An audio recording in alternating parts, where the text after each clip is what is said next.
So the point of this conversation is more about being intentional, right? So when I say intentional, I'm regarding as far as intentional about your time and your finances, because those are things that you per se can't get back, especially time, right? And so one thing as an investor, one thing you hear a lot of times people say is time in the market, right? And the reason why they expound on time in the market or emphasize time in the market is because time will essentially compound, right? So experience, if you like relate it to something outside of, let's say investing, right? So when you spend time with a subject matter, whether it's or a person, right? The more time you spend with it, the more familiar you get with it, the more benefits are associated with it, right? You become more intimate with the individual. You become more knowledgeable about the subject matter. But if we correlate that to investing, right? More time in the market is your biggest friend because of compound interest, right? And also too, you get to see the different sides and facets of the stock market, right? So the importance of, again, being intentional and intentional with your time. What are you putting your time into, right? A lot of people invest their time into subject matters that don't really add any value to their life. A lot of people know more about sports than they do know about as far as the health of their financial situation. A lot of people know about, the most recent drama than they do know about as far as what's moving today's markets or what's, political or social issues, right? And what's going on that directly affects you. So, this whole particular topic came up again as far as just intentional. So we were talking last night as far as the importance of being intentional about, permanent life insurance policies and after untimely death, right? So my wife and I, we recently took it upon ourselves to get term and permanent life insurance policy. And there's a big difference in the two, which is term, is pretty much you have temporary coverage, right? And here's the catch to term, though term is cheap, you're betting on somebody passing in that span of however long your coverage is, right?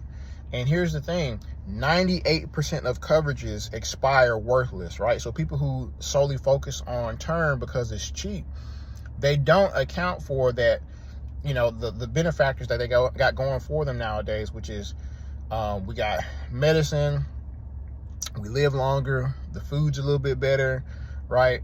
But we live longer, right? And typically we live so long that we outlive our policy, so it expires worthless.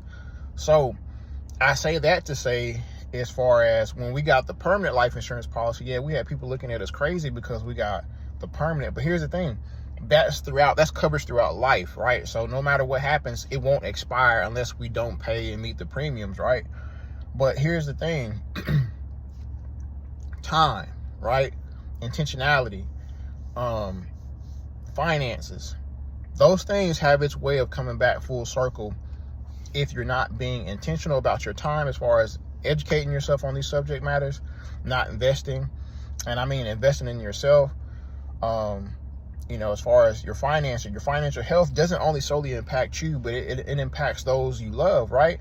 And if you're not intentional about your finances, if you're not intentional about your time, if you're not intentional about what you consume as a person, you're ultimately setting yourself up for failure and those around you, because you took it upon yourself to be self-thinking and not forward-thinking. You're not thinking about the collective around you, right? And so I encourage a lot of people is to have a collective mindset, right? Because the tribe and the village will go a lot further together versus focusing on like individuality, right? So if you got children and you're thinking about the individuality and not the collective, you tremendously doomed yourself and your family for when you pass and they have to come out of pocket to pay for your funeral arrangements. If you got a real estate, let's say for example you own a home or something like that and you owe taxes on it, you put those taxes on them. If not, you now subject it to go into probate, right? So now if it's up to probate, the courts delegate how they want to see fit with your finances, and that is a process that's expensive in itself too. So anyways, be intentional about whatever you're doing.